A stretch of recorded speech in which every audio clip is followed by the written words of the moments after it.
체제상과 애국운동을 하는 그 이유를 여러분에게 강의해드리겠습니다. 어서 오십시오. 방금 출발한 박상희 교수입니다. 인사드리겠습니다.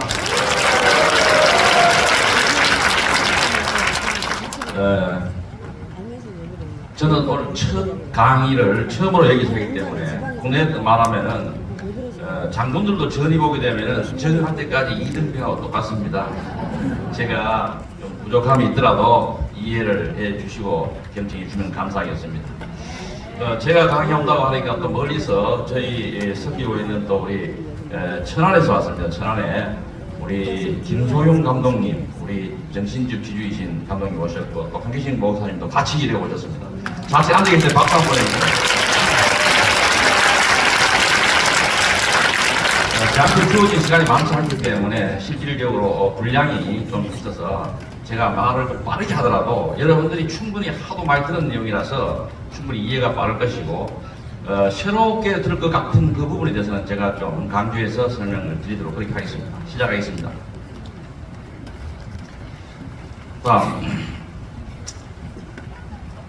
먼저 간단히 제 소개하자면 저는 32년 군생활을 대령하고 대령으로 전역한 이후에 지금은 13년째 후학들을 양성하고 있는 업무를 수행하고 학교에 있다가 지금 사회활동으로는 애국운동하고 국제평화운동을 실시하고 있습니다. 다음, 저는 3년 전에 오체리길 신의주로부터 해가지고 북중 접경지역 오체리길을 도문까지 우리의 코끼리 갔다 온 적이 있습니다. 여기 갔다 와서 느낀 것은 저기 가면서 압록강 강물에 안악내 세 분이 영하 26도와 체감 온도가 한 30도가 넘는 저 물에서 손빨래하고 있는 모습을 제가 직접 찍은 사진입니다. 제가 손이 시리다라는 말로서는 표현이 좀 부족합니다. 그리고 제가 중간에 가다가 네온사인의 찬란한 중국에서 말할 때는 장벽시라고 하고 우리가 조그마한 강이 폭이 한 50도 안 됩니다. 그 강 건너편에는 북한에서 부르는 이름은 해산시라고 합니다. 저 해산시 전방에 저를 봤을 때 제가 분명히 몇 년 전에 갔을 때는 중국이 우측에 저처럼 캄캄했습니다. 그런데 지금 중국에는 저렇게 휘황찬란한 네온사인의 불빛이 있는 도시가 됐고 우측에는 그야말로 밤이 되니까 칠흑 같은 어둠이 짙어져 있는 개 짖는 소리만 멍멍 들리는 그러한 도시로 바뀐 것이 저것이 북한의 실상입니다. 긴 이야기 하다 그 위에 있는 까맣게 빨갛게 선이 걸려있는 저 속에는 뭐가 있냐면은 제가 눈으로 직접 봤던 북한에서 장마당하는 모습을 제가 사진을 찍어둔 겁니다. 그래서 북한에 지금 현재 어려운 그러한 우리가 살아가는 삶이 대부분이 TV에 나와서 설명할 때는 북한의 평양의 시내에서 사는 그런 선전용만 보여주는 것이지 저런 모습은 별로 보이지 않더라고요. 자, 그러면은 우리가 살아가는 오늘 여기 모인 여러분들이 살아가는 삶의 목적은 뭐겠습니까? 우리는 어느 누구나 조직에 속해 있고 우리가 살아가는 것은 궁극적으로 행복하기 위해서 우리가 살고 있지 않겠습니까? 자, 이러한 행복을 개인적인 행복과 고려, 그러나 국가의 흥망성쇠는 어디에서 달렸느냐? 그거는 우리가 좋은 운을 만나는 그 만남의 인연이 있어야 돼. 누구를 만나느냐에 인연이 있어야 되고 두 번째는 어떤 선택이든 올바른 판단을 했을 때 우리는 행복한 삶을 살 수가 있고 국가도 흥하게 된다는 사실입니다. 프랑스의 철학자 장폴 사르트는 이렇게 이야기했어요. 인생은 비시직이다.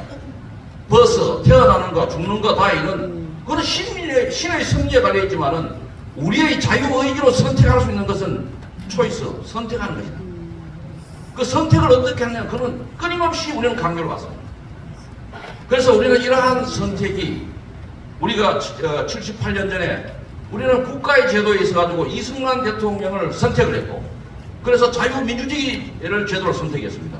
그러나 반대로 저 김일성은 사회주의, 공산주의 사회를 선택을 해서 김일성이를 선택했기 때문에 이 두 체제의 다른 선택으로 인해서 지금 오늘날 남북한은 동족 상장의 전쟁을 거친 이후에도 분단된 상태에서 비극은 이어져 있고 우리와 북한은 엄청난 차이에 살고 있습니다. 다음을. 그래서 우리가 살고 있는 나라는 어떻습니까? 현재 경제 12의 강대국이고 무역 6위의 강대국이고 군사력은 6위 그리고 무역 문화 강국은 K컬처에 의해서 세계를 지금 현재 주도하고 있습니다. 그죠? 그 다음에 보건의료는 세계 최고 수준입니다. 이거 누가 만들었습니까? 박정희 대통령이 만든 것입니다. 그러고 요번에 G7에 연속해서 4번에 초청돼가지고 대통령이 국제적 위상이 대한민국에 한층 올라가 있는 상태입니다. 근데 이런 나라를 누가 건국을 했고 누가 이러한 나라의 번영을 이루도록 했느냐 하는 것입니다. 그걸 우리는 모르고 살고 있습니다. 이승만 대통령이 건국을 했고 박정희 대통령이 근대화를 한 국가로서 우리는 오늘날 이것을 연속적으로 발전시키고 이루어야 되는 그런 사명이 있는가에도 불구하고 우리가 의도치 않는 여러 가지의 대한민국 체제를 붕괴하려는 그러한 것이 지난 5년 동안 진행이 됐습니다. 그래서 현재 한반도 현 주소는 지금 어떤 상황이냐 이렇게 봤을 때 우리는 동서독은 힘이 강해서 분단이 됐지만은 우리는 힘이 약해서 강대국에서 분단이 됐습니다. 그죠? 우리 의지와 관계없이. 그래서 세계 유일한 분단 국가로서 우리가 이시조선 시대에 반역을 하게 되면은 소에다 대고 손발을 묶어서 사진을 찢어버립니다. 그죠? 그걸 우리는 거혈형이라고 해요. 근데 우리는 국가의 허리가 잘려있는 거혈형의 상태에 지금 현재 국가가 유지되고 있다는 것입니다. 그런 속에서 우리는 어떻습니까? 전체적으로 보면은 상실의 시대에 살고 있는 거예요. 상실의 시대. 어떤 상실의 시대냐? 우리 젊은이들이 청소년들이 담고 싶은 영웅이 없어요. 이순신, 세종대왕 큰 영웅을 이야기하는 것이 아니라 우리 주변에서 작은 소영웅들이 많아야지 나라가 평온하고 행복한 나라가 돼요. 그런데 우리가 담고 싶은 영웅이 없다. 이것이 오늘날 우리가 상실의 첫 번째고 두 번째는 뭐겠습니까? 우리 국민들을 하나로 아우를 수 있는 생활 철학이 없는 겁니다. 청교도 미국은 저 프론티어 정신을 가지고 미국의 아메리카 드럼을 이뤘던 그 청교도 정신이 있었기 때문에 오늘날 위대한 그 미국을 건국한 겁니다. 그런데 우리는 생활 철학이 뭡니까? 충묘에 한때는 우리가 조선 500년의 충묘에 의해서 상식이 지배를 받는 그러한 세상을 살았습니다. 그죠? 그러나 우리가 일제식민지 35년을 거치면서 우리의 모든 정치생이 말살된 가운데 우리는 분단된 가운데 이 우리의 태생적인 갈등의 구조화가 씨앗이 남아있고 그런 속에서 우리는 오늘날 대한민국을 제가 뒤에서 설명하겠습니다만 갈등이 구조화되어 있다. 갈등공화국이다 이겁니다. 한마디로 말씀드리면은 저기 저 뭡니까 싸움을 하기 위해서 시간 가는 생각입니다. 그 다음에 세 번째는 뭡니까? 우리는 생일이 없습니다. 국가가. 그리고 민족의 통일을 하기 위해서는 집을 짓는데도 비전이 있고 꿈이 있고 어떻게 지을 것이 구상을 하고 설계도를 해가지고 짓는데 어떻게 할 것이든 방법론만 있지 실질적으로 국가의 통일 국가가 완성됐을 때 국가 비전이 없는 거예요. 그렇지 않습니까?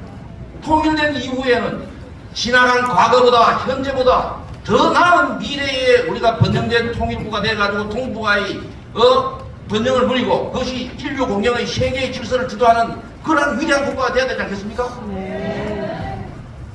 그 다음에 우리가 더 중요한 것은 가치가 자유라고 하는 이 자유가 어디서 오느냐는 가치의 이러한 그 오는 거에 대한 그 가치의 그게 오는 거 그걸 잊어버렸어요. 상실한 거예요. 다음.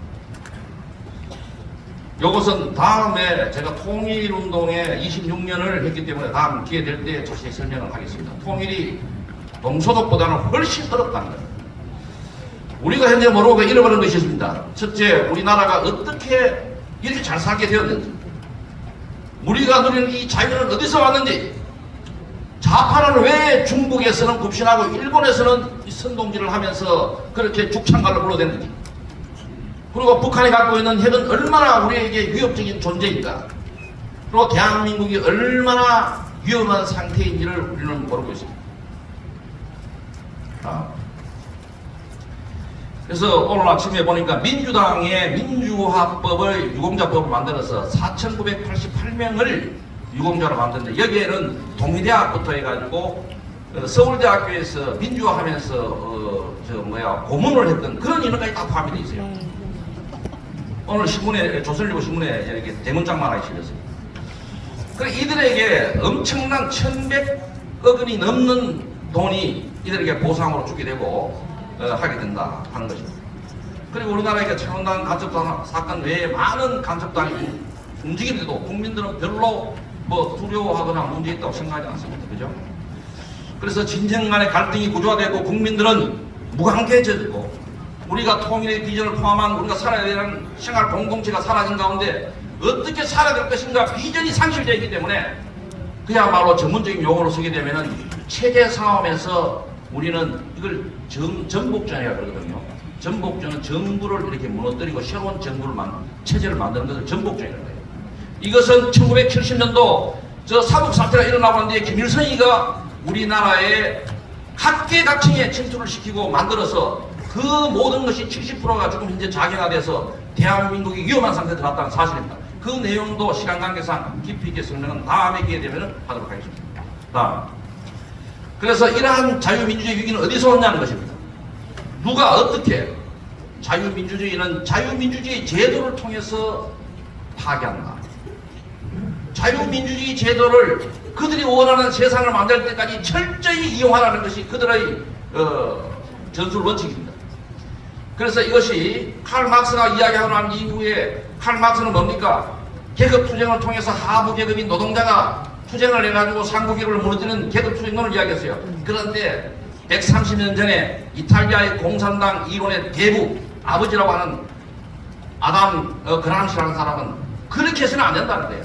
자본주의가 고도로 발달된 나라에서 사회주의 혁명을 이루기 위해서는 어떻게 해야 되느냐? 첫 번째, 우리 국민들의 일반적인 상식을 지켜야 된다는 거예요.